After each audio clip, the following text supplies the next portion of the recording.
ہے. پاکستان کے حوالے سے بھی اس کا رویہ ہمیشہ سے جارحانہ رہا. خبر یہ ہے کہ انڈیا کے پرائم منسٹر نریندر مودی ایک بار پھر رشیا جا رہے ہیں. انڈیا کی طرف سے ایس سی او سمٹ کے لیے یس نہیں کیا، لیکن برکس کے لیے انہوں نے فوراً یس کر دیا. اور اب ایران نے ایک حتمی نوٹس پاکستان کو دے دیا ہے عالمی عدالت جانے کا. اب یہ معاملہ پاکستان کی اکانومی پر پھر کتنے منفی اثرات مرتب کر سکتا ہے؟ خبروں کے مطابق حکومت کے اعلیٰ فیصلہ ساز اس نوٹس پر کافی پریشان ہیں. لیکن آپ یہ دیکھیں کہ انڈیا نے شی اور شہباز اس کو اگنور کر کے پوٹن کو امبریس کیا. آج ہم اگر ایران سے گیس لیں، صبح ہم ڈیفالٹ کر جائیں گے. دیکھیں، انڈیا تو امریکہ کو آنکھیں دکھا سکتا ہے کہ بھائی جان ہمیں کوئی پرواہ نہیں، ہم گیس لیں، ہم تیل لیں گے. کہ ہمیں یہ سزائیں مل رہی ہیں، لیکن اب بھی سنبھل جائیں تو اچھا ہے، نہیں تو ایک وقت ایسا آئے گا کہ ہم کسی کو منہ دکھانے کے قابل نہیں رہیں گے. اللہ اس پاکستان کو قیامت تک قائم رکھے. میں رو رہا ہوں جو میں نے چیزیں دیکھی ہیں نا. تو میرا تو خیال ہے کہ کتنے ہی کنٹریز جن کو انڈیا نے شامل کروایا ہے، برکس کے اندر داخل کروایا ہے، پاکستان کے اگر انڈیا کے ساتھ اچھے ریلیشنز ہوتے تو پاکستان کے تمام مسائل کا، تمام ایشوز کا جو ریزالو کرنے کا طریقہ انڈیا کے پاس ہے. اگر ایران عالمی عدالت جاتا ہے تو پاکستان کو کتنے جرمانے کا سامنا کرنا پڑ سکتا ہے؟ رشیا سے اسلحہ لیتا ہے تو لے، ہمارا سب سے بڑا دشمن ہے رشیا، لیکن لیتا ہے تو لے، لیکن پاکستان ہلے نہ، خبردار. مودی کو نیوتا بھی بھیجا ہے، لیکن اب تک بھارت سرکار نے اس پر کوئی فیصلہ نہیں لیا. خبر یہ ہے کہ انڈیا کے پرائم منسٹر نریندر مودی ایک بار پھر رشیا جا رہے ہیں. Narendra Modi is going to Russia again, اور اس بار رشیا وہ جائیں گے برکس اٹینڈ کرنے کے لیے، اور رشیا جانے کے لیے انہوں نے کنفرمیشن دے دی ہے. تو ایک تو اس خبر پر بات کرتے ہیں، اور اسی کے ساتھ میں دیکھ رہی تھی کہ اے بی سی نیوز میں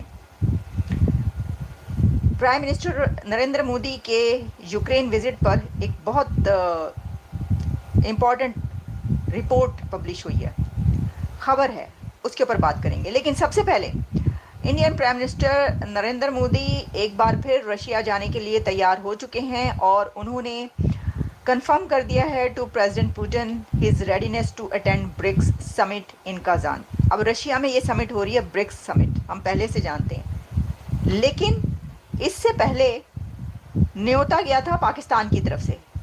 پاکستان نے دعوت نامہ بھیجا ہے مودی صاحب کو کہ وہ تشریف لے کے جائیں پاکستان اور اٹینڈ کریں ایس سی او سمٹ. اس کے لیے آپ نہ ہی سمجھیں، کیونکہ اس کے لیے کوئی یس نہیں کیا گیا. انڈیا کی طرف سے ایس سی او سمٹ کے لیے یس نہیں کیا، لیکن برکس کے لیے انہوں نے فوراً یس کر دیا.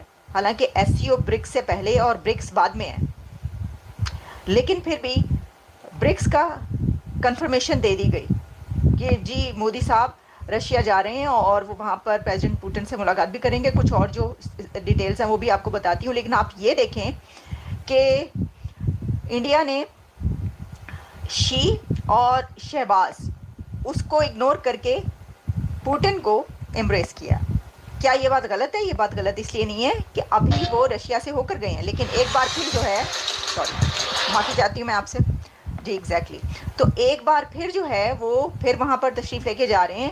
اب ایس سی او کے حوالے سے یہ بہت زیادہ بات تھی کہ جی ایس سی او میں ہو سکتا ہے کہ مودی صاحب تشریف لے کے جائیں. ہم پہلے ہی آپ کو کہہ چکے ہیں کہ نہ ہی سمجھو، ایسا بہت مشکل ہے کہ P M Modi S C O میں جائیں گے. بہت مطلب امپاسبل ہے، نہیں ہو سکتا، نہیں ہو سکتا سر، یہ نہیں ہو سکتا. آپ دیکھ لیجئے گا، وہ جو کہتے ہیں ہاں جی تسی نہ ہی سمجھو، لیکن برکس کے لیے انہوں نے کر دیا. اب دیکھیں، ایک تو اس کا کوئی کمپیریزن اس لیے نہیں ہے کہ برکس ایک بڑی سمٹ ہے.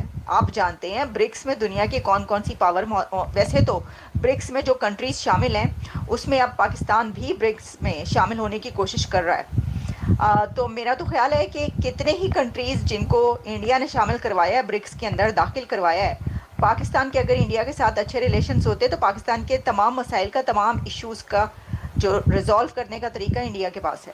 انڈیا پاکستان کو بھی برکس میں لے جا چکا ہوتا اگر انڈیا اور پاکستان اکٹھے ہوتے، یعنی یہ کہ نبھ رہی ہوتی، اچھے تعلقات ہوتے، ریلیشنز ہوتے، تو پاکستان کے بھی برکس میں جانے کی کوئی مسئلہ نہیں تھا. یہ ہاتھ پاؤں مارنے کی ضرورت ہی نہ پڑتی. صرف ایک بار کہتے آپ مودی صاحب کو کہ مودی صاحب آپ کے ہمسائے ہم بھی چاہتے ہیں کہ ہم برکس میں شامل ہوں. آپ نے افریقن کنٹریز کو اور کتنے ہی ایشین کنٹریز کو اس کے اندر شامل کروا دیا, تو ہم بھی شامل ہونا چاہتے ہیں, تو ضرور جو ہے وہ شامل ہوتے ہیں. لیکن ایسا اب ذرا مشکل سے ہی اب برکس میں دیکھیں کہا تو جا رہا ہے, لیکن لیٹس سی. دوستو, ایران نے پاکستان کو ایک لاسٹ وارننگ دی ہے کہ وہ پاکستان کو انٹرنیشنل آربیٹریشن کورٹ میں جو ہے وہ نیکسٹ مہینے لے کے چلا جائے گا. پاکستان کا کیا کرنا ہے؟ پاکستان, میں نے آپ کو بتایا, پاکستان انڈیا نہیں ہے. پاکستان کی not stand up against these sanctions. ہماری بڑی لمبی چوڑی مجبوری ہیں. ہم اگر ایران سے گیس لیں, صبح ہم ڈیفالٹ کر جائیں گے. دیکھیں, انڈیا تو امریکہ کو آنکھیں دکھا سکتا ہے کہ بھائی جان ہمیں کوئی پرواہ نہیں, ہم گیس لیں, ہم تیل لیں گے, ہمارے غریب لوگ ہیں, ہمارے ملک میں جو پر کیپٹا انکم ہے وہ $2,200 ہے, ہم اتنا افورڈ نہیں کر سکتے. ایک بڑی تعداد میں دیکھیں, جب نریندر مودی صاحب کمپین کر رہے تھے تو وہ کہہ رہے تھے کہ 800 ملین لوگوں کو حکومت آٹا دے رہی ہے, ویٹ دے رہی ہے, ویٹ سپورٹ میں 800 ملین.